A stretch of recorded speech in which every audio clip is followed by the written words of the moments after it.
Buenas tardes y bienvenido a la presentación de Cuerda de Presos de José Antonio Jiménez Barbero.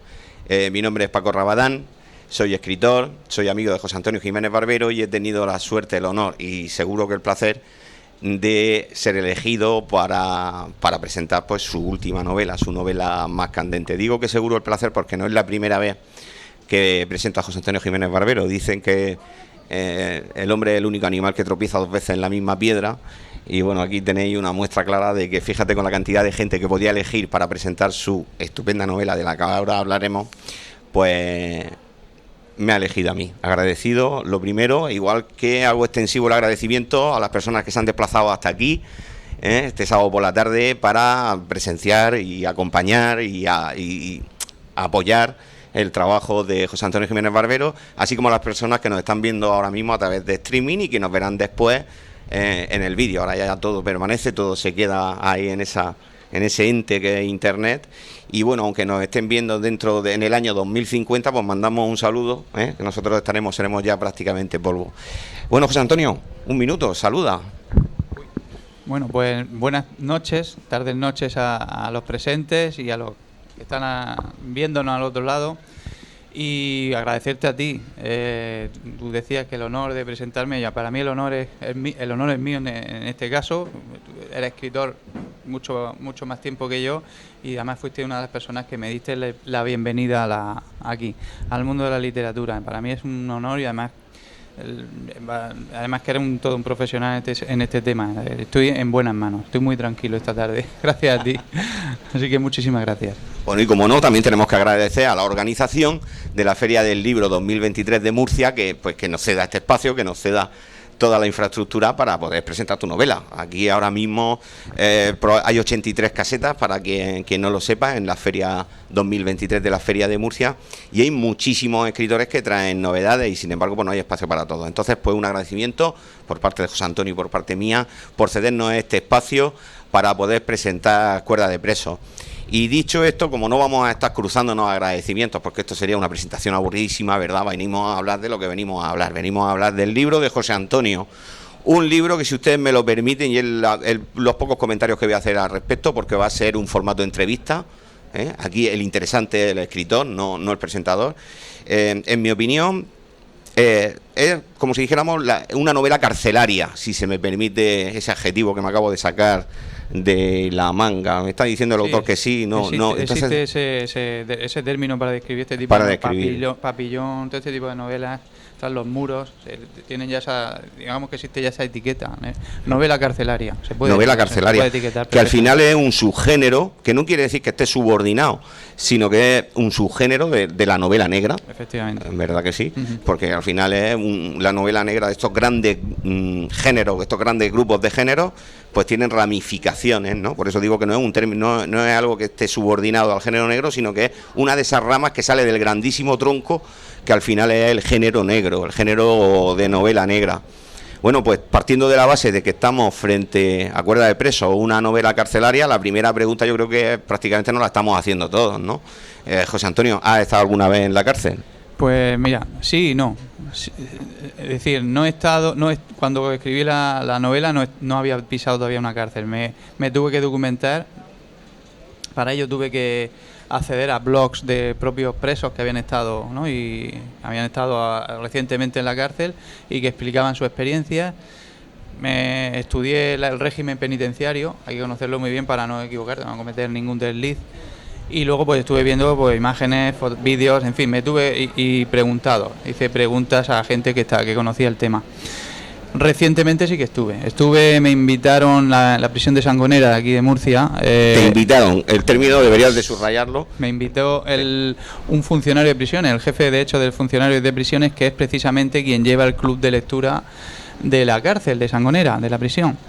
Y bueno, pues llegó el libro a sus manos.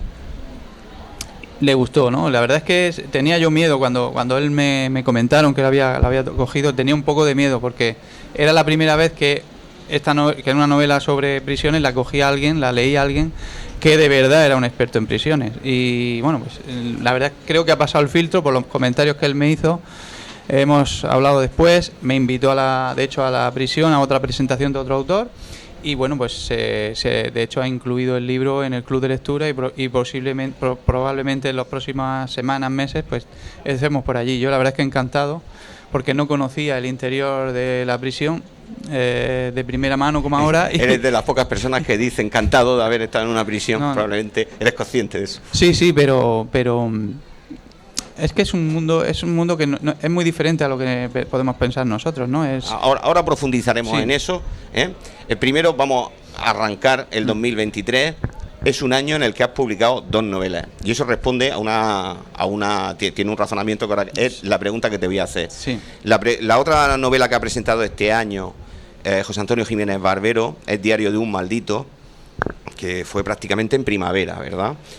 Fue la Feria del Libro del año pasado. O la Fue en Feria el de año pero- 2022, en verano, pasado el verano, que además la presentamos aquí también. O sea, lo que podemos decir, en el plazo de 12 meses has presentado Sí. 2 novelas. Eso sí. Y eso responde a una explicación, Ujú. ¿no? Sí, la explicación no estaba planificada así. A mí no me gusta acumular de forma con tanta repetición novela, es decir, porque luego es una sobrecarga, un sobreesfuerzo para mí el tema de la promoción, las presentaciones. En este caso lo que ocurrió fue que pues hubo un premio y salió premiado Diario de un maldito, premio de novela breve de Murcia Libro.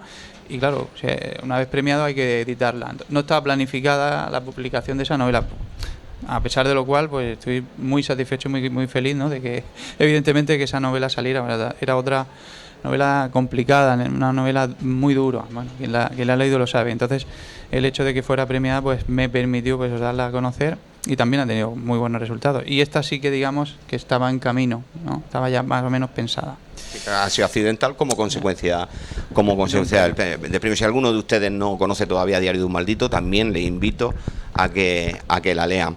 En ambos casos, tanto en Diario de un maldito como en esta novela, a mí lo que me ha llamado la atención es que el detonante de ambos personajes es, voy a ver cómo lo digo porque quiero ser no quiero hacer spoilers, ¿no?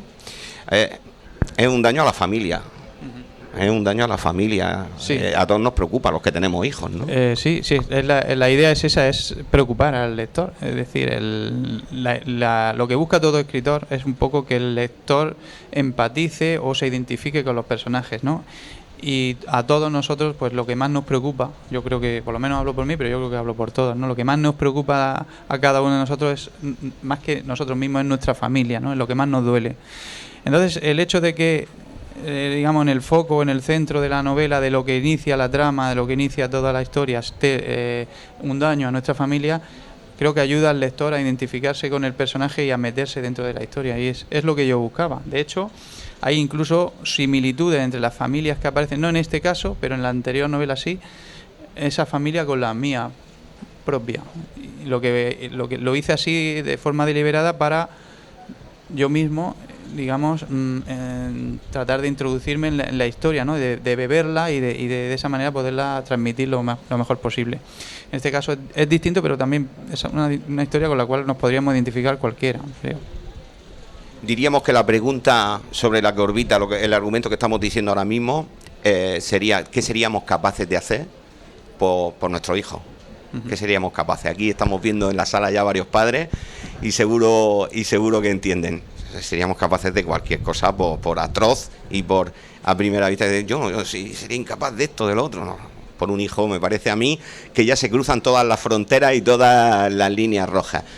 Bueno, novela carcelaria, tenemos que hablar de cárceles. Esta discurre en Puerto 2, ¿es correcto? Prisión Puerto 2 de Cádiz, efectivamente. Una de las prisiones más que no la conozco, bueno, seguro que de oídas todos la hemos escuchado en las noticias, ¿no? Porque es una de las prisiones más difíciles, más complicadas de España. Si es que hay alguna fácil, pero esa sí que es verdad, sí. Que tiene fama de ser probablemente la más dura de todas las que hay. A veces la dureza la ponen los propios reclusos, a veces la dureza pues la calidad de las instalaciones y todo eso. A mí hay una cosa que me llama la atención. Todavía en pleno siglo XXI, o sea, estamos en siglo XXI, tenemos cantidad de tecnología, ¿no? ¿Cómo todavía puede entrar la droga a un recinto como un centro penitenciario? Explícanos eso, porque es que me parece increíble que... Sí. A ver, todos lo sabemos, ¿no?, que entra la droga. Yo realmente cuando escribí la novela no lo tenía tan claro. Tuve que, de hecho, alguna información la extraje de lo que leí en los blogs, pero cuando ya me documenté del todo fue cuando entré en contacto con Antonio Jávega, con este profesional de prisiones, y vamos, hay métodos de todo tipo, todo lo que te puedas imaginar, tarros de colacao, en libros, en fin, en cualquier recurso que puedas imaginar, lo utilizan, barras de hierro, pan, en fin. Utilizan mucho, hay muchos sistemas, ¿no? Ellos están continuamente, y bueno, y la función de los funcionarios es evidentemente descubrirlo, droga y otras cosas. A pesar de todo, es decir, lo que hay es un detector de metales. Evidentemente metales es más complicado, ¿no? Sí. Pero la droga, por ejemplo, u otro objeto sí que lo hacen. Permitidme que os cuente yo una anécdota muy brevemente. Yo también he estado en la cárcel, pero en Murcia 2, en Campos del Río. También a dar una charla precisamente sobre novela negra con otros dos autores. Lo que yo recuerdo, yo no sé lo que te pasó a ti en Sangonera, pero yo estuve cerca de 2 horas pasando controles. O sea, ya nos avisaron de que teníamos que ir con mucho tiempo. O sea, os pongo a la idea de que la charla era a las 12 de la mañana y ya nos dijeron que teníamos que estar a las 10 de la mañana ahí para pasar controles. Me lo quitaron todo, absolutamente todo. Y yo llevaba, con muy buena intención, hace ya algunos años de eso, llevaba una de mis novelas. En ese momento no recuerdo cuál era la que había sacado, creo que era Corazones Enterrados, Tierra y Agua, alguna de esas. Pues yo inocentemente, pues como obsequio para sabéis que en las cárceles, y si no lo sabéis lo podéis leer en Cuerda de Presos, pues hay una biblioteca. Es un punto muy importante dentro de las instalaciones de la cárcel, y yo, inocente de mí, llevo un libro para regalar, simplemente para dejarlo allí y decir, pues vaya, que se queden, vengo yo, doy mi charla, pero además quedaros con mi libro. No me lo aceptaron, no lo cogieron. Y en ese momento no me dieron ninguna explicación, me dijeron que no podía, se quedó con todas mis pertenencias antes de entrar a lo que era ya dentro de las instalaciones. Me sorprendió mucho, me pareció, al principio lo achaqué a la mala educación del funcionario de prisiones, que me dijo, no podemos quedarnos con este libro. Pero luego más adelante íbamos a través de una asociación y le conté la anécdota, y entonces me dijo, no, es que los libros los compra, los libros de la biblioteca, las novedades y todo eso, los compra un responsable de la cárcel, es decir, otro funcionario. Un funcionario lo mandan a por el libro de Dolores Redondo al Corte Inglés o a la librería que sea a comprarlo. ¿Por qué? Porque yo podía haber pasado en ese libro, impregnado en las páginas que aparece un método habitual, podía haber pasado droga impregnada en las páginas de mi libro, incluso drogas del tipo éxtasis, que son drogas líquidas que se secan y luego, si te metes el papel a la boca, pues al parecer produce colocón y ese tipo de cosas. Entonces entendí a veces las cosas como a priori no se puede prejuzgar, ¿eh? No puedo prejuzgar a ese funcionario que me dijo muy tajantemente que el libro no podía entrar a la cárcel. Ya no os digo un bolígrafo, no os digo la pitillera, no os digo nada, no me dejaron entrar. Los funcionarios están continuamente aprendiendo. Antonio me lo comentó esto. Es que deben estar continuamente investigando porque los métodos son cada vez más complicados de identificar, ¿eh? Y es cierto que tienen un trabajo peliagudo, ¿eh? Un peliagudo. Sí. Son admirables. De hecho, por ejemplo, este señor Antonio, que para mí cuando lo conocí y vi la labor que hacía y lo que estaban haciendo allí dentro con el club de lectura, a mí me maravilló, porque estaba viendo lo que yo había intentado plasmar en la novela, lo estaba viendo en la realidad. Y es que allí tienen también, pues el club de lectura es muy importante, hacen no solamente narrativa, hacen de todo, poesía, en fin. Y eso para los internos es muy muy importante. No olvidemos que la función de las prisiones no es la venganza de la sociedad, que a veces pensamos, no, más años, como si eso fuera una venganza, no.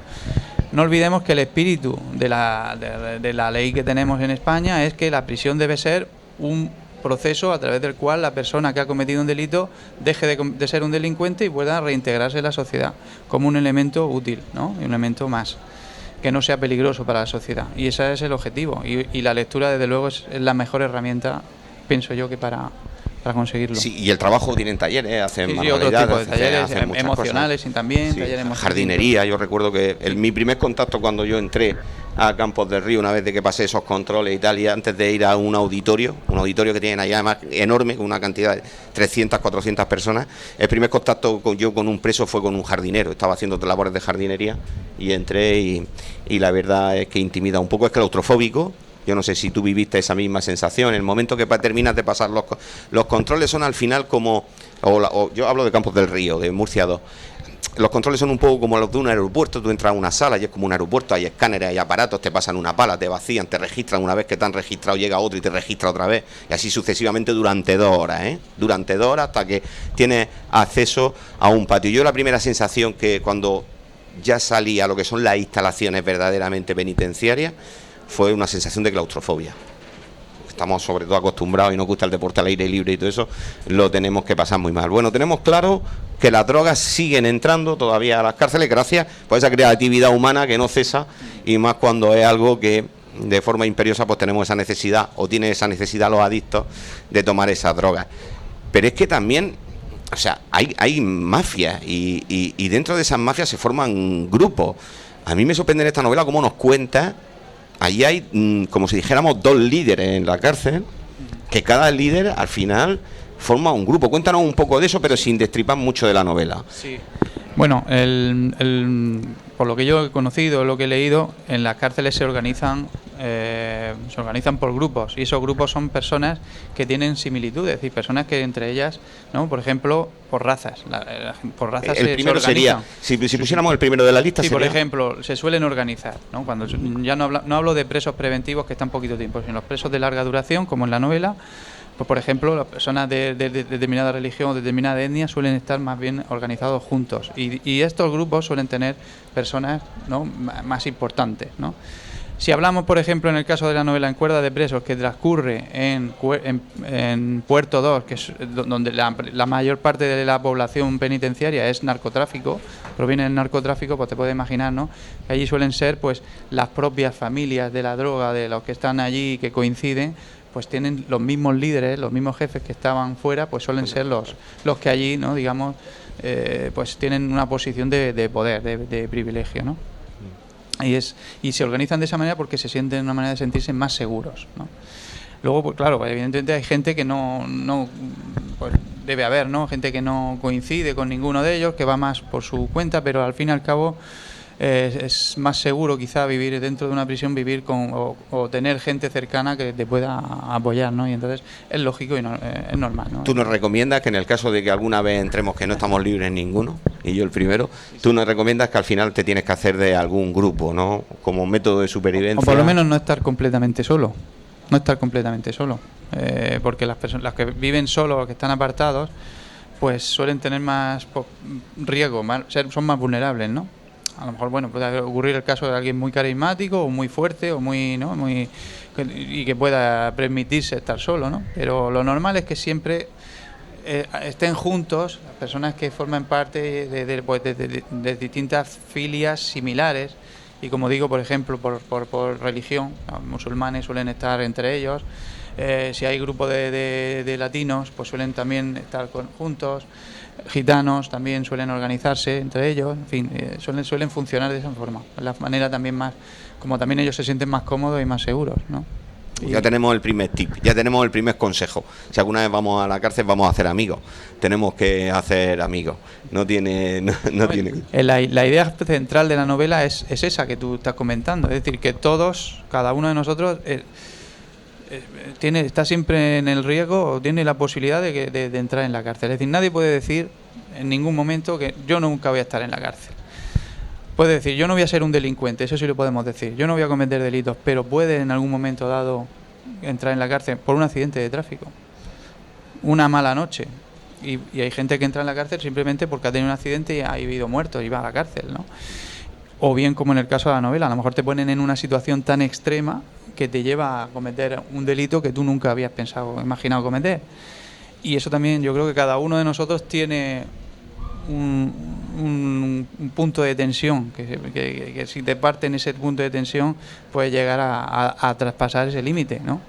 En el caso del protagonista, pues es un señor como cualquiera de nosotros, en este caso un profesor de lengua de un instituto, que su hija está siendo maltratada, que va 2 veces al hospital y una de las veces a punto de morir, y toma la decisión de asesinar al maltratador, al novio, Y eso es lo que le lleva a una persona con 60 años, toda una vida irreprochable, ¿no? Es decir, una vida totalmente recta, con sus clases, ¿no? Muy culta además, y que llega le imponen una pena de 20 años de prisión por haber asesinado al novio de su hija, ¿no? Entonces, es una situación que yo creo que pues eso, todos los que tenemos hijos, pues quizá nos lo podríamos incluso hasta plantear, ¿no? Es lo que les decía antes, la manera de identificarnos un poco, ¿no? De ver que de expresar eso, de dar a entender que todos podemos en algún momento dado entrar a prisión. No siempre se infringe la ley por voluntad propia, y a propósito a veces pues también se infringe de manera accidental, y la ley es la ley. Te voy a hacer una pregunta así para que te mojes, ¿no? ¿Crees que todas las personas se pueden reinsertar? Tú has sido policía. Bueno, vamos a conocer un poquito a José Antonio Jiménez Barbero. Él ha sido policía, que es lo bueno que yo siempre recalco en sus presentaciones sobre las novelas que escribe. Sabe muy, todas sus novelas giran en torno a la novela negra, excepto la trilogía del psicópata adolescente, que quizás son más thrillers psicológicos, ¿no? Pero él siempre tiene la perspectiva del policía, ¿no?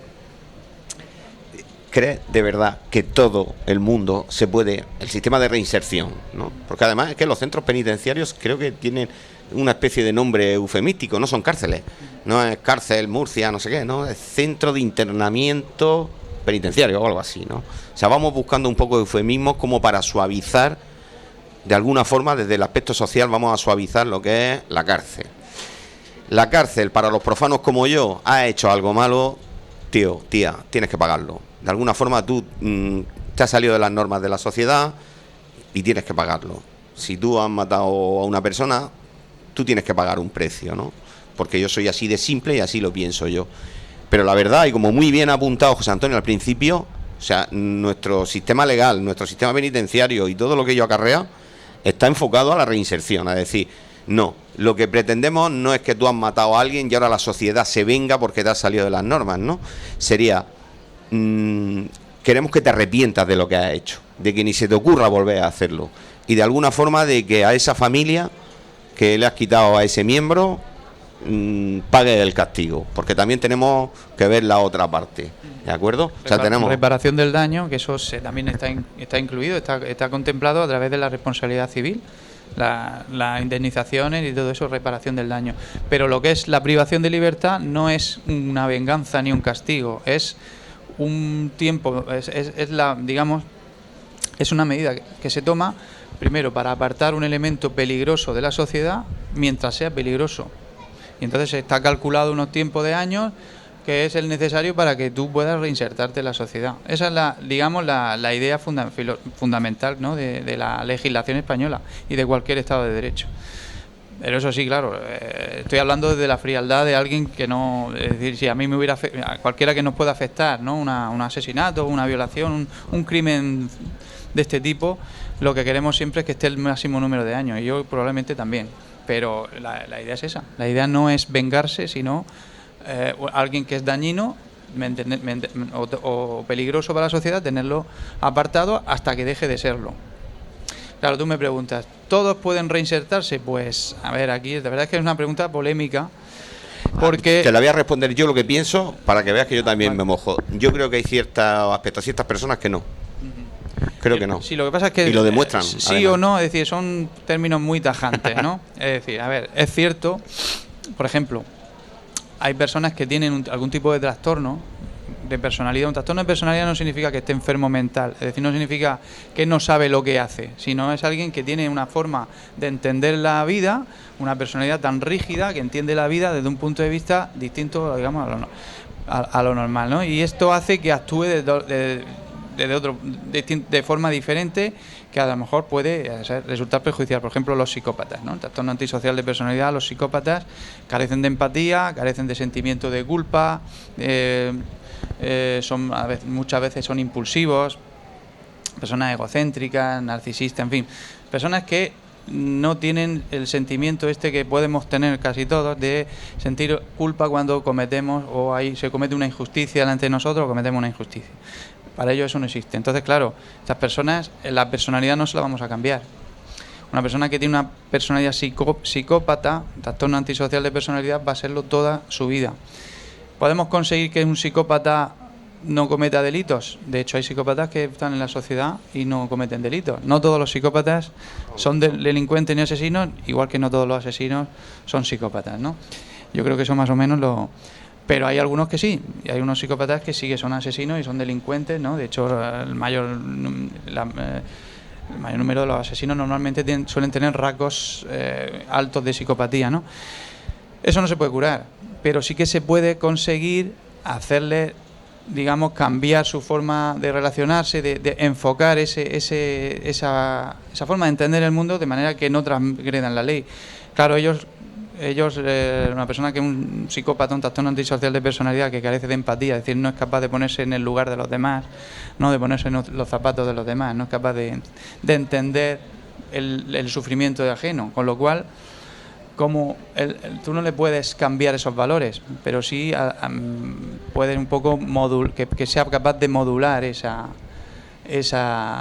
forma de entender la vida, ¿no? Algo se ha conseguido, pero es cierto que hay cierto tipo de trastornos, incluso los violadores en serie. Es que quizás es donde más se ve. Por alguna razón es donde más se ve. Sí, ahí también hay un tipo de trastorno, un trastorno de tipo sexual, trastorno de sexualidad, y ellos cometen actos violentos sexuales porque les excita, les genera, solo son capaces de excitarse a través de forzar Bueno, luego al margen están pues lo que estamos viviendo hoy día, que ya no es tanto eso, sino es más bien la cultura que están recibiendo los chavales con la pornografía esta que eso da para otro libro y para otra charla. Pero esos no son trastornos a muchos de ellos, esos son simplemente la cultura, lo que están viendo, ¿no? Pero los que sí que son violadores en serie, pues eso también lo tienen muy difícil. De hecho, hay países donde está aprobado, por ejemplo, la castración química, ¿no? Porque no hay otra manera de evitar que violen. En cuanto salgan van a volver a hacerlo. ¿Qué ocurre? Que tenemos un sistema penal que tiene un límite. Lo más alto que tenemos es la prisión permanente revisable, que es un sucedáneo de la cadena perpetua, pero la prisión permanente revisable no se impone, por ejemplo, por sistemas violadores, ¿no? Salvo que hayan cometido delitos de sangre, ¿no? Y hayan asesinado de forma reiterada, además de violar. El violador simplemente no entra. ¿Qué ocurre con ellos? Que al final cuando cumplen los 20 años, los 15, la pena que le hayan impuesto, van a salir otra vez. Claro. Y no se puede evitar. Claro. Y eso es lo que nos sorprende un poco a la sociedad, a la gente, porque a esa España que madrugamos por la mañana y nos vamos a nuestro trabajo y cumplimos las normas y pagamos nuestros impuestos y nos portamos bien para llevar una vida normal y que la sociedad pues nos acoja bien, pues nos llama muchísimo la atención, porque es que además, claro, ha sacado el tema de los violadores, que quizás, como decíamos, era el ejemplo más difícil de creer en la reinserción, cuando vemos todos los días en las noticias que algunos, no todos, evidentemente, sale de la cárcel y conforme sale de la cárcel vuelve a reincidir, ¿no? Además tienen una conducta dentro de la cárcel impecable, porque claro, están, para empezar, apartados, son un módulo aparte. El tema de los delitos sexuales van a un módulo aparte, porque al parecer lo que son, corrígeme si me equivoco, el especialista en hablar de esto eres tú, están en un módulo aparte. ¿Por qué? A ver, primero por protección de ellos, porque los violadores no están muy bien vistos en las prisiones. Son bastante... suelen tener mayor riesgo de sufrir agresiones por el resto de presos, entonces deben de estar aparte. Básicamente es eso. No son personas que a lo mejor delincuentes habituales que están acostumbrados a vivir en el mundo de la marginación y de la delincuencia, sino son personas que tienen una obsesión sexual, de tipo sexual, y a lo mejor en el resto de ámbito suyo social son completamente normales. Y claro, entran en un mundo que es difícil, y además es cierto que los violadores pues tienen mayor peligro de sufrir agresiones por el resto de presos. Claro, yo no sé si perciben ustedes, porque a mí me parece una paradoja. Es decir, yo como preso puedo tener un compañero de celda que es un asesino y no pasa nada, vamos a acabar siendo amigos, pero como me metan un violador lo mato.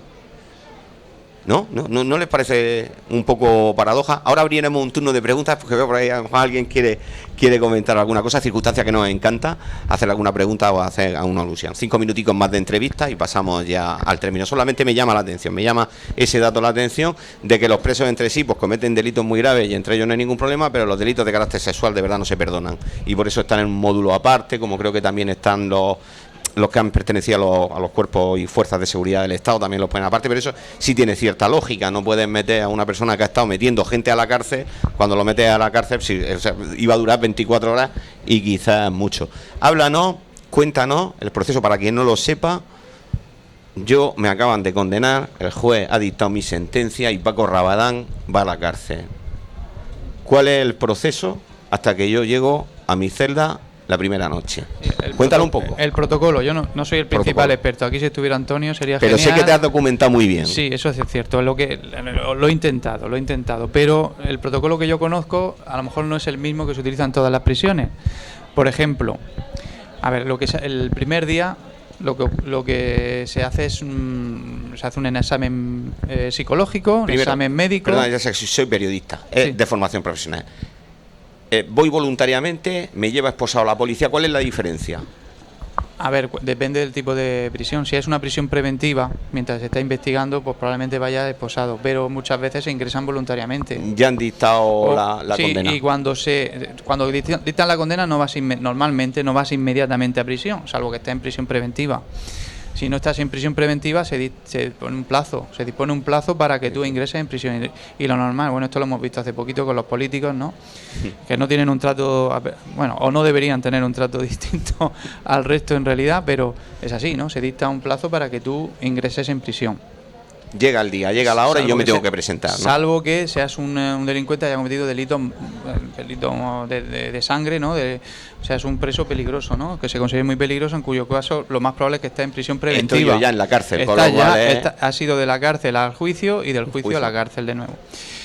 En los traslados, bueno, en los furgones suelen ir esposados, los furgones. Ya depende ya de los funcionarios que estén ahí, pero creo que recordar que el protocolo es que vayan esposados. Y luego, pues, cuando llegan, ¿no? El primer día de ingreso, como te digo, no van directamente a la celda. Pasan a un sitio especial, a otro lugar, tipo de celda, donde se hace el examen médico, se hace entrevista con el psicólogo, con el trabajador social, se hace la analítica, ¿no? Porque hay que hacer... ¿Para qué? César Monforte, nuestro protagonista, ¿por qué lo entrevista a un psicólogo? ¿Por qué lo habla con en este caso, una educadora social? En este caso, el psicólogo era obligado, pero se hace con todo. En este caso hay un riesgo de suicidio. Hay presos que tienen riesgo de suicidio, ¿no? Como en el caso de César Monfort, ¿no? Aquellos que han cometido un delito y que a consecuencia de ese delito pues se considera que es más vulnerable a que se suiciden, ¿no? Hay casos así, ¿no? Claro, la entrevista con el psicólogo es obligada, pero es que se hace con todos, son todos para ver, también se hace una especie de reconocimiento psicológico, qué tipo de persona hay ahí, ¿no?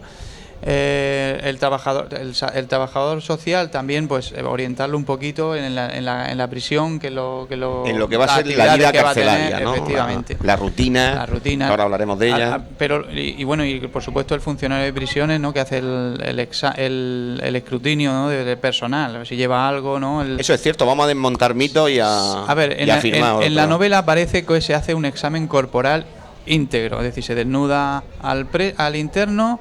Incluso se busca droga en las partes, ¿no? En las partes genitales y tal. Hablando con Antonio, me dijo que eso allí ya no se hacía. Que ahora hay un detector de metales que sí que puede que se quede en ropa más ligera, pero no se hace ese examen que aparece aquí. Claro, yo no. Depende de las instalaciones, claro, depende de la cárcel que sea. Claro, donde yo me informé sí que se describía tal y como aparece en la novela. Con lo cual, lo que me falta saber es si hay prisiones donde se siga utilizando este recurso o en otras como en Sangonera, en las cuales no se hace, ¿no? Se hace un examen, es decir, para ver si llevan, ¿no? Eso es evidente, se le retiran los temas personales. Eso sí, lo hemos visto. Las películas lo meten en una bolsita. Ahí nadie lleva móvil. Para cuando llegue el día. Efectivamente. De hecho, fíjate, te cae una condena de 20 años y cuando salga el móvil no sirve para nada. Está desactualizado, sino tú apenas 6 meses. Tú recordarás que cuando llegaste, ¿no? Te quitaron el móvil, las llaves, la documentación personal. Todo sortijas, todo. Te despersonalizan totalmente, ¿no? Totalmente. Es lo que ocurre. Es la despersonalización esa que también sufrimos en los hospitales muchas veces. En las prisiones el primer día es lo que ocurre, ¿no? Y bueno, pues una vez que ya se ha hecho esa entrevista con psicólogo, con trabajador social, el examen corporal, analítica, el médico, ¿no? Por supuesto, pues ya se le da asigna celda y entonces cuando ya entran en la vida, imagen, en la rutina, ¿no? Carcel. Normalmente entran, casi todos entran en segundo grado. Segundo grado es el régimen, digamos, habitual, que es cuando ellos viven allí en la prisión y tienen sus permisos para salir al patio, tienen una actividad rutinaria dentro de la prisión. Y luego ya está el tercer grado, que es cuando ya incluso salen fines de semana, a veces no duermen allí, no tienen trabajo fuera, no duermen allí, pero tienen un trabajo fuera y vienen por las noches a dormir, o salen fines de semana, tienen otro tipo de... Esto suele ocurrir cuando ya tienen unos 2/3 de la condena cumplidos. Y luego está el primer grado, que bueno, esos son para los que están como aislados, lo que llamaríamos como aislados, más peligrosos, ¿no? Están en estudio o son, hasta que no se sepa el grado de peligrosidad, no se están clasificados, pues están en un módulo aparte. En un módulo aparte, están los de primer grado están en una celda solo o también comparten celda. Dependerá de las instalaciones. Dependerá de las instalaciones. Sí. Vale. Estamos hablando de Puerto 2, la cárcel de Cádiz, donde está nuestro César Monforte por un lance del destino que tendrán que leer ustedes en la novela. Llega a la celda y te encuentra a una persona que, claro, yo me imagino en esa situación y yo la pájara mental que me puedo hacer de lo que me voy a encontrar, de cuál va a ser mi compañero de piso durante un largo periodo de tiempo. O sea, no hablamos de una excursión de fin de semana, no hablamos de un puente del Pilar, hablamos de que me ha caído una condena, pues vamos a poner de 6 a 10 años. Me ha quedado una condena y voy a tener que compartir celda con una persona. ¿Cómo suele ser eso? Al final prevalece la antigüedad, es un poco como cuando hacíamos la mili, ¿te acuerdas? Que siempre los veteranos eran un poco los que somos ya mayores, los jovencitos que hay por aquí, no saben lo que es la mili, ¿no? Pero siempre cuando entraba al ejército de forma, teníamos que pasar un periodo de tiempo obligado, pues siempre eran los veteranos un poco los que mandaban sobre los nuevos. ¿Ocurre en la cárcel la veteranía en un grado? Sí, me imagino que habrá excepciones, ¿no? Pero lo habitual, por la rutina de la cárcel, lo normal es que el de mayor antigüedad, por ejemplo, elija... Si se comparte la celda, elija la cama, por ejemplo, y tenga cierta prevalencia sobre el que acaba de entrar. Pero esto, claro, puede haber excepciones. Evidentemente, si entra nuevo alguien que ya tiene carrera, ¿no? Y que, aunque sea nuevo, es veterano y tiene poco, ha recorrido media España, pues a lo mejor no es así. Pero bueno, lo habitual en la rutina es esa, que se respete un poquito la antigüedad, también se respetan las jerarquías dentro de cada grupo, ¿no? Dentro de cada grupo. Por ejemplo, si hay un grupo están relacionados con el narcotráfico de un determinado, pues siempre la jerarquía que hay ahí pues se respeta también, ¿no? Sí. Algo muy curioso caso... que yo vi, por ejemplo, que aparece en la novela y lo plasmo porque lo leí en un documento. En el comedor se ponen... Eso lo leí, no sé si ocurrirá, te tengo que preguntar en Sangonera si es así, pero en esta prisión sí se ocurría. Se ponían al fondo del comedor, porque de esa manera controlaban quién entraba o quién no entraba, ¿no? Tenían un poco más... Podemos decirlo, es lo poquito que podemos decir en la novela. Los dos patriarcas que controlan la cárcel Puerto 2 en la novela, se sientan siempre al final, los dos solos, para controlar todo el aspecto, que tampoco podemos descuajar mucho y se nos va el tiempo. Última pregunta, ¿se puede intercambiar celdas? Es decir, yo resulta que Paco Rabadán va a la cárcel y se entera que está José Antonio Jiménez Barbero allí, y a mí me han asignado, entiendo que te lo asignan los funcionarios o lo que es la jerarquía de la cárcel. Yo puedo cambiarme de celda y decir, oye, fulanico, llegamos a un acuerdo, podemos hacer la permuta, tú te vas con este y yo me voy con José Antonio Jiménez Barbero. Pues va a ser que no te puedes cambiar de celda. Puedes solicitar, hacer una solicitud y eso luego tienen el director de la prisión y otros miembros funcionarios de allí de la prisión, que ahí existe un comité, una comisión, ¿no? Que son los que discuten los temas importantes, por ejemplo, la concesión del tercer grado y otros aspectos. Y ahí se discuten temas como este, por ejemplo, ¿no? Ha solicitado tal, se ve si es conveniente o no es conveniente, y quien decide siempre son las autoridades dentro de la prisión. La máxima autoridad es el director o directora de la prisión. Por cierto, aquí en Sangonera tenemos directora de prisión, que también tuve el gusto de conocerla, y bueno, pues es un hecho, ¿no? Que los pasos que vamos dando, ¿no? Esto es impensable. Una mujer al frente de una prisión como Sangonera, pues, y estupendo, ¿no? Y además la organización de allí, por lo que vi, genial, ¿no? Impecable, igual que mi experiencia sí, fue en Murcia 2, también fue impecable, funcionarios que nos trataban de maravilla, pero eso sí, siempre con la autoridad, ¿no? Un poco como soy la policía, cuando nos paráis en un control, ¿verdad? Sí, con autoridad, pero siempre amablemente, y yo por lo menos nunca me ha tratado mal un policía, a pesar de que seguro que tenía razones para hacerlo, ¿no? Pues allí un paso impecable. Doy paso ya a alguna pregunta que quieran hacer por aquí. ¿Quiere hacer una pregunta?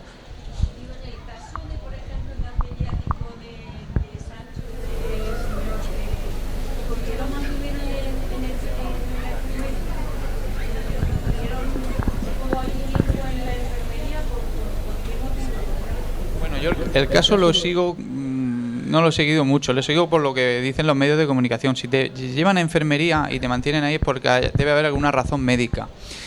O bien puede ser también que esté, por ejemplo, riesgo de suicidio, ¿no? Si se considera, en este caso puede ser, esto es una hipótesis, no lo sé. Si hay un riesgo de suicidio también te aíslan al principio para controlar, porque esos primeros días son los más difíciles o los más que más riesgo hay. Luego lo que puede ocurrir, si ya se va a prolongar, lo que ocurrirá con si en la cárcel de allí son como las de aquí, que te ponen en la celda con alguien de confianza, un preso de confianza. O de respeto, que también se llama, los presos, los internos de respeto, los presos de respeto, que son de confianza, para que esté al lado siempre con él, ¿no? Acompañándolo en todo momento. Pero los primeros días puede ser que vaya a la enfermería. Normalmente son razones médicas o de este tipo, pero claro, es que no conozco el caso tan de cerca para decir.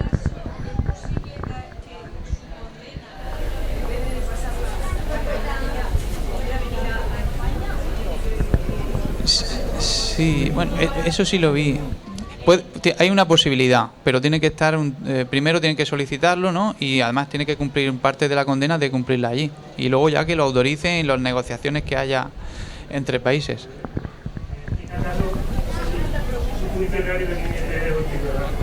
Si no lo condenan a muerte hay un tratado y lo pueden traer. Si lo condenan a muerte no tiene que pasar una condena mínima y no tiene que pasar. Ajá.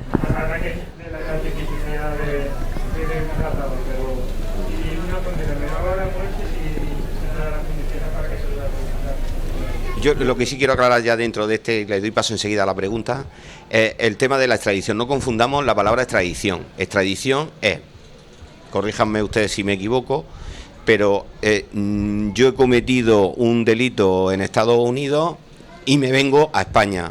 Entonces, Estados Unidos puede pedir mi extradición porque tengo que ser juzgado en Estados Unidos por ese delito. En el caso de Sancho no cabe la extradición. El delito lo ha cometido en Tailandia, lo han cogido en Tailandia. Entonces, la palabra extradición no vale. No podemos nosotros los españoles pedir la extradición. Eso sería si Sancho hubiese cometido el delito en España, se va a Tailandia, entonces sí pedimos la extradición. Es que se está utilizando mucho en los medios de comunicación y yo he dicho que soy periodista y por deformación profesional me fastidia un poco que se utilice tan libremente el término extradición sin conocer verdaderamente lo que significa. Claro, pero no suele ser desde luego el jurídico. Usted ha esperado pacientemente su pregunta.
Muy particular, pero que nos podría pasar a todos, ¿eh? Puede pasar, pero a veces yo creo que es mayor la decepción, también es familia de la decepción que a veces sentimos de que te atracan, te tiran al suelo como a mí. Vas a denunciar a policía impecable, pero desanimada. ¿Por qué? Porque por una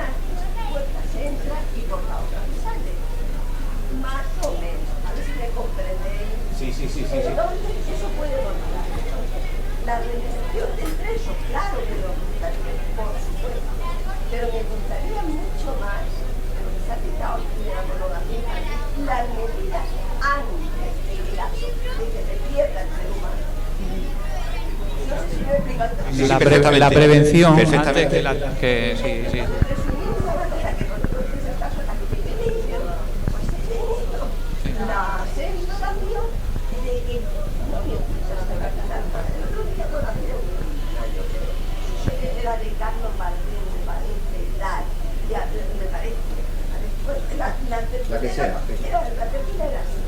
Bueno, pues terminaron diciendo que sí, que el terrorismo de esa novela que trataba, pues que ponían bombas, que claro, como si fueran caramelos, en la tertulia nada más y nada menos. Bueno, eso Creo que Entonces, esa es la quisiera yo leer esta, a ver si pero si en este caso, y le hablo desde la perspectiva, no lo dejo contestar a él, porque el autor que va a decir de su novela, pero sí se lo digo yo, que la he leído.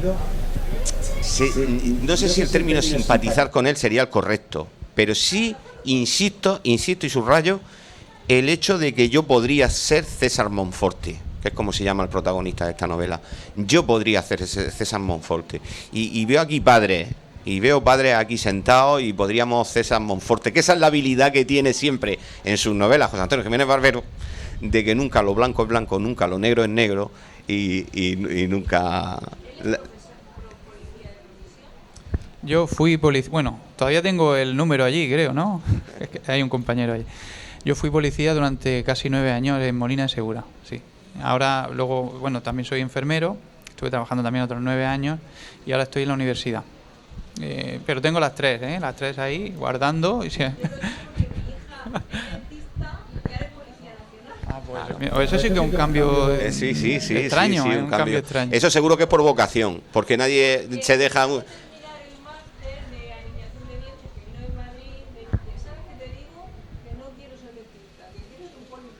Eso tiene que ser vocación, porque los dentistas son que se compran yates.